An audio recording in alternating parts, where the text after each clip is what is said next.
Right, Professor Sara, thank you so much for joining us. Of course, we are here as a continent trying to come together to realize this dream of creating one African market. This is a dream that started way back, from the inception of the Organization of African Union.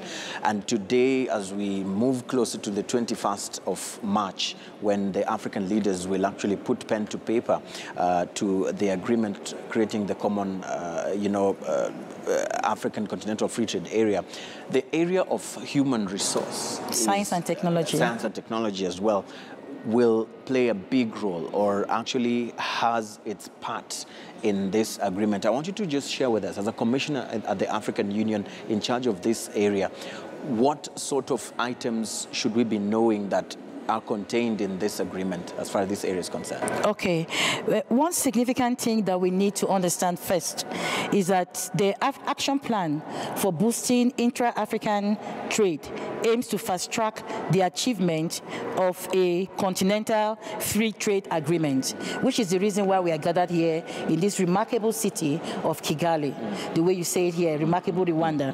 Now, why the continental free trade area? We understand, even as Africans, even as diplomats, even as commissioners holding the African Union passport, sometimes when we move from one country to the other, we are asked to produce visas.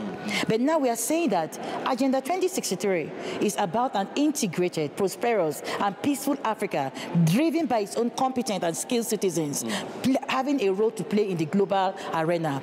How do we have a role to play in the global arena? How do we talk about integration when I, as an African, cannot move from country A to country B without a visa?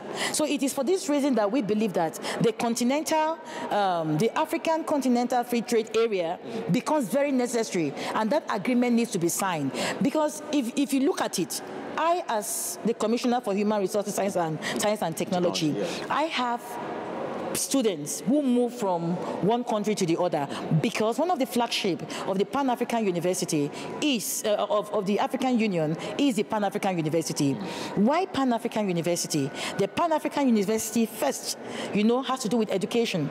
And education is one of the second most important thing that we look at when we look at it globally, because when we talk about an integrated, prosperous, and peaceful continent driven by its own competent and skilled citizens, having a role to play in the global arena, that cannot be gotten without education. And we are talking about a knowledge-based society to enhance skills development.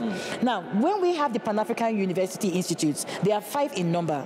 Now, we talk about the mobility, academic mobility. Academic mobility from one point within the context of the Continental Free Trade Area. That is where I am involved. And this is that in the globe and trade in services are increasingly. But again, what about education? Because even when we talk about this trade, we need to look at the educational part. So we are saying that for education in economic development and students on the move, that is where it bears relevance to my department. We have the Pan-African University Institute. There are 5 in number, located in 5 regions of the African continent. And in this African continent, each one has a specific thematic cluster. We have the Pan-African University Institute for water, energy, and climate change, hosted by the University of Clemson in Algeria, representing North Africa. We have the Pan-African University Institute for Life Sciences, Health, and Agriculture, hosted by the University of Ibadan, representing West Africa. Then we have the Pan-African University Institute for Basic Sciences and Technology, hosted by the Jomo Kenyatta University in East Africa. Then we have the Pan-African University for Governance, Humanities, and Social Sciences, hosted by the University of Yaoundé in Cameroon, representing Central Africa. And then the last Pan-African University Institute that we have is the one on space science, to be hosted by South Africa, and this is supposed to commence by 2018. Now, students have a problem, a big problem problem. One of the problems we have is them having visa to move from one country to the other. Because the Pan-African University Institute, the students are given scholarship, full scholarship, and it begins at the master's level and doctoral level. Now, if they have to move from one country to the other, we have visa problems, and we need to fight for visa for them. So it is in this process that we know that if we are able to sign this agreement, it's going to facilitate and take away some of the bottlenecks we have when students have to leave from their different member states to these different universities that are going to get their professionalization. Right. And like I said, there are different thematic clusters from the way I've mentioned it. And it is because we know that we need a knowledge-based society. Then this will be significant. Yes, so it will be very significant and very important for us. Right. I want to understand what held us back from having this happen, because and how different do you think the continental free trade area will actually create that difference of ensuring that this dream is achieved? How sure are we that we'll be able to actually achieve this? Probably if we look ahead, what was stopping us from having this free movement, this difficulty that you're saying? What was holding us back? What was holding us back is the very reason we're here today in Kigali for this summit, where the head of states have gathered together for them to be able to decide and have it signed. Because if it is not signed and ratified, it cannot be. If it's not signed and endorsed, we cannot operationalize on it. That is the way it functions. And you see, we started things on the 17th with what? With the conferences and with the ministerial. Today is the ministerial. Before the ministerial was when the ambassadors met, and these discussions were also ongoing. It is because we have not yet accepted, and it is how all of us have to accept. It has to be endorsed. That is even this conversation we've had today. It's been there for years, like you rightly said. It's been there for years. But why can't we move ahead? Because of certain bottlenecks that need to be resolved in this meeting, and for us to have it signed. It is very essential because, like I was saying, the adoption of the Continental Free Trade Agreement, goods and services, including education, were concurrently negotiated in the first phase of this negotiation. Now, education is a key component of service which can be harnessed for trade opportunity among African countries and contribute to African integration. Because if we have the right kind of research, the right kind of science, the right kind of technology, the right kind of R&D, research and development and innovation, then we can be able to translate. Because when you talk about trade and industry, what trade are we talking about? Whatever we are going to market has to come from somewhere. So it should come from those who can conceive it. When you conceive it, there are people who have to implement. And the people who have to implement are the industries. Now, when the industries implement and give it into a finished product, there are people who need to buy that finished product. And you cannot produce only for yourself. You cannot produce only for your own state. It has to move from, that is why we talk about intra-African free trade movement. Right. And as you say that we have to sign this, you passionately say this, that it is important for African leaders to actually endorse this agreement and sign it. Yes. How do you feel? How do you feel, especially when close to half of the continent of Africa is not going to be here to actually put pen to paper? We have Nigeria, which we have actually seen from a few media houses saying that the president may not be coming here to sign this. What does that make you feel, coming from you passionately saying that we have to sign this because of the benefits that we see will come out of it? Yes, that has been a bit, it has created a bit of fear and doubt. But we know that as we have come together, we are going to put our heads together and we'll come up with a solution for it. The declaration has to be signed. After the declaration is the agreement itself that needs to be signed.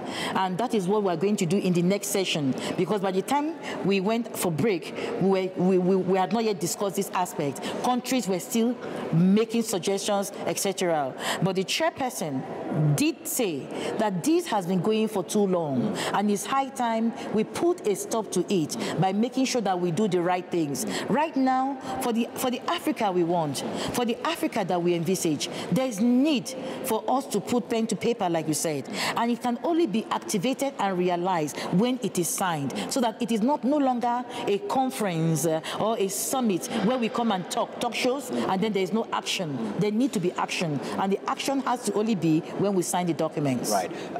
Then probably looking at the issue of the mobility of students and teachers, let's just take some time and talk about that a bit. You know, the African Continental Free Trade Area will allow for free movement of labor, you know, from one African country to another.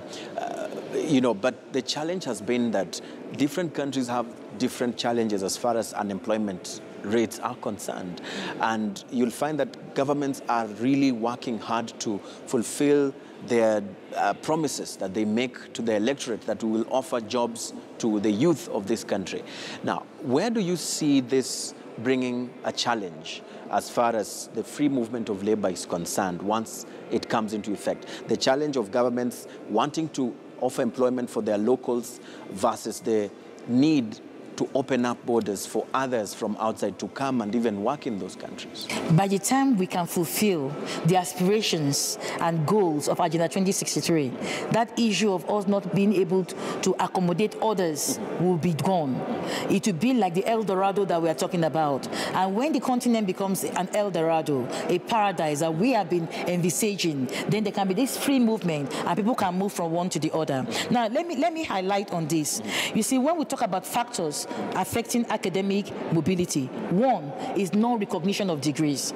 You know that with non-recognition of degrees, non-recognition of certificates, non-recognition of diplomas and academic qualifications obtained outside other people's home country or distance mode. So an international conference of states was convened to examine and adopt revisions to the 1981 Arusha Convention on the recognition of studies certificates. So if we have this continental free trade, these are factors that can even still hinder academic mobility, because we need to recognize other degrees that come from other countries outside our own. You know, like we have different standards, etc. Right. That is why we need a qualitative framework for all African member states, and that is already addressed in one of the strategies that was adopted to enhance this under the CESA 2016-2025, which is the Continental Education Strategy for Africa. So we have that. Now, the other thing is that visa and entry restrictions.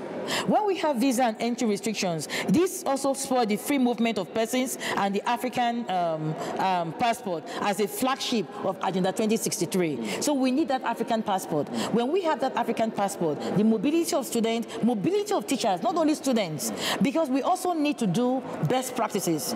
Let's have those who are best in particular fields move from their own country, come to our own country, give us that best practices, and then we'll learn from one another. And this is restricted by this issue of visa. Now, by the time we have all that, we will be able to work on this. So a continental study on free movement of people was actually carried out in Africa, and it has been completed and validated by a technical committee. And this has been discussed with REX. And this exercise identified existing gaps in free movement at policies at the level of the regional economic community. That is what I'm calling REX, and key areas or themes to be highlighted in the drafting of a protocol on free movement of persons. So a continent-wide study on different policies has been put in place. Now, we in the Department of Human Resources, Science and Technology, we are working to ensure that through academic mobility scheme, movement of students and academic staff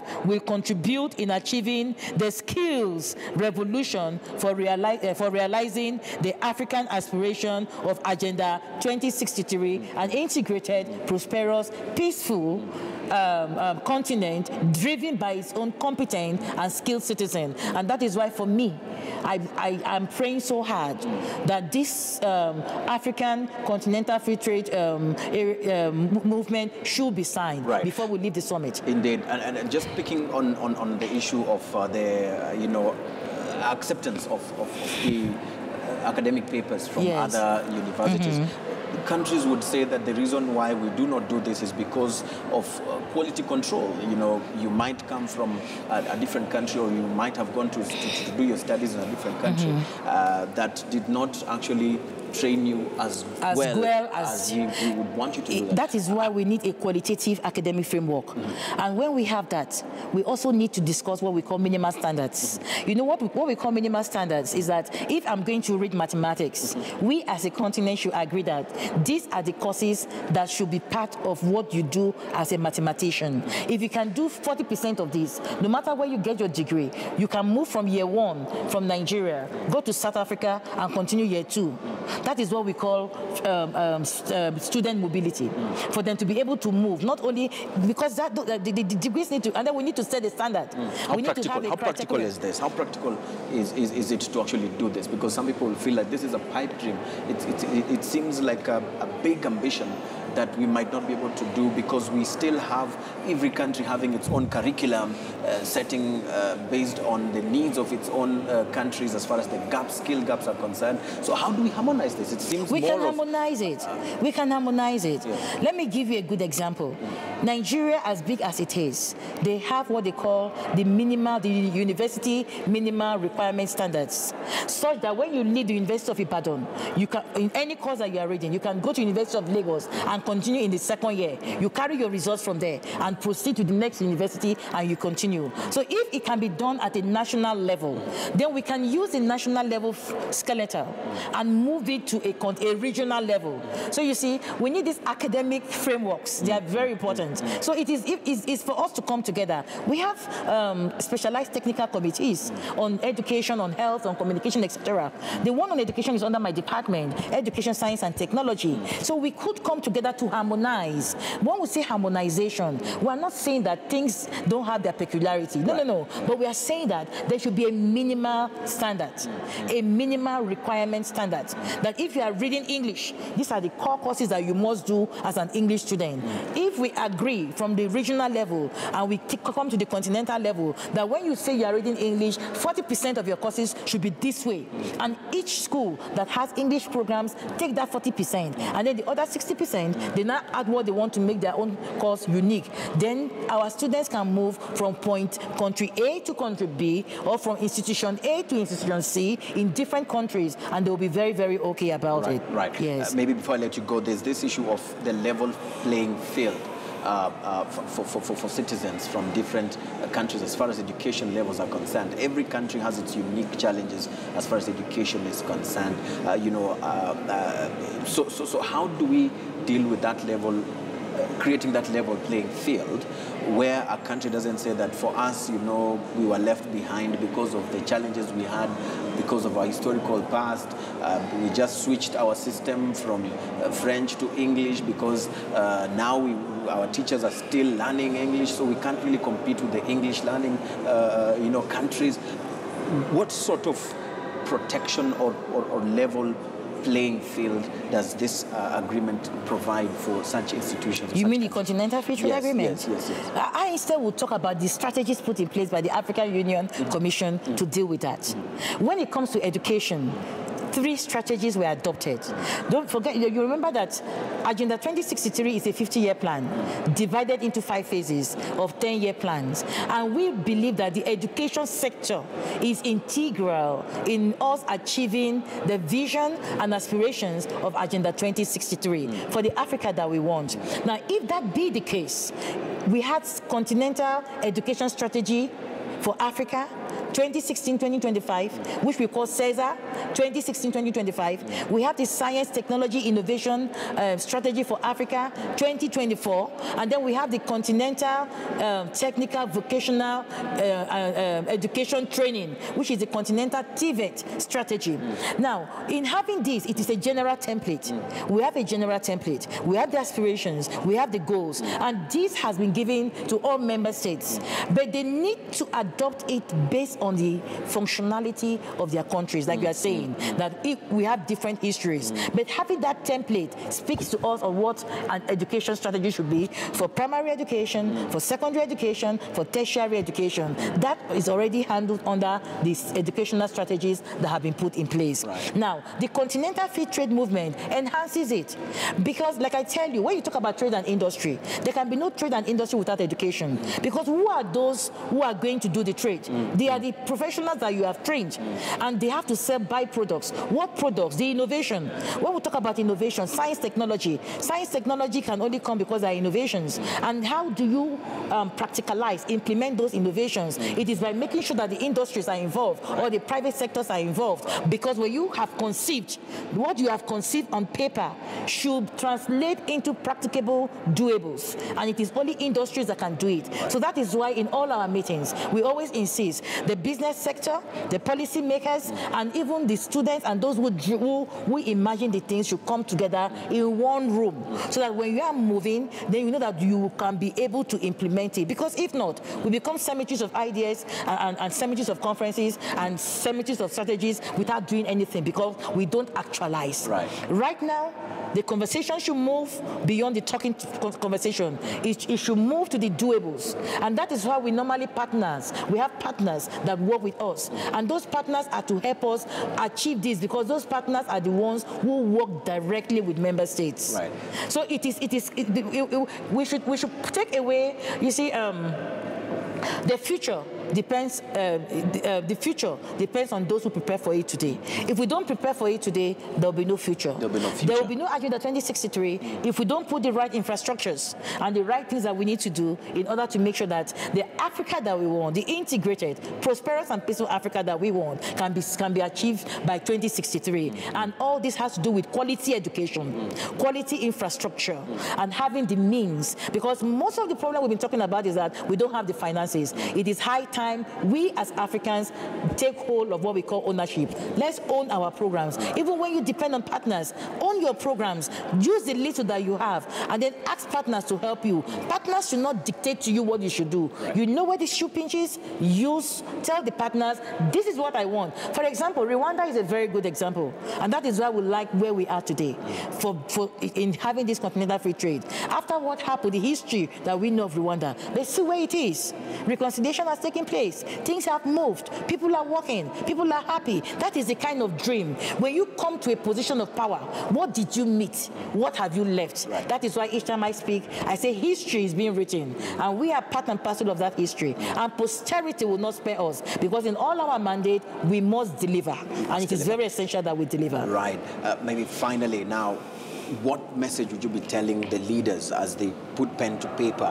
What message would you be telling them as far as implementation is concerned? You rightly put it that, yes, indeed, we have a lot of talk that has taken place, but less action. So what specific message will you be telling the leaders as far as walking the talk is concerned? Walking the talk. Let's first agree. Let declaration be signed. Let the agreement be signed, and then let it become practicable. Because there's no way we can move if this is not endorsed and ratified. So let us be conscious of our mandate. Let us be conscious of the Pan-African spirit that is moving us. Let's remember the dreams of the founding fathers and work towards that dream. It is an integrated Africa, meaning that we must be united. In our differences, we can still be united. It is very essential for us. And this future belongs to us. And the future of Africa is being written by those of us who have mandates. And then we must deliver to that mandate. It is not a call to sit in good offices and feel comfortable. No, no, no, no. It is beyond that. It is a call to think, and think.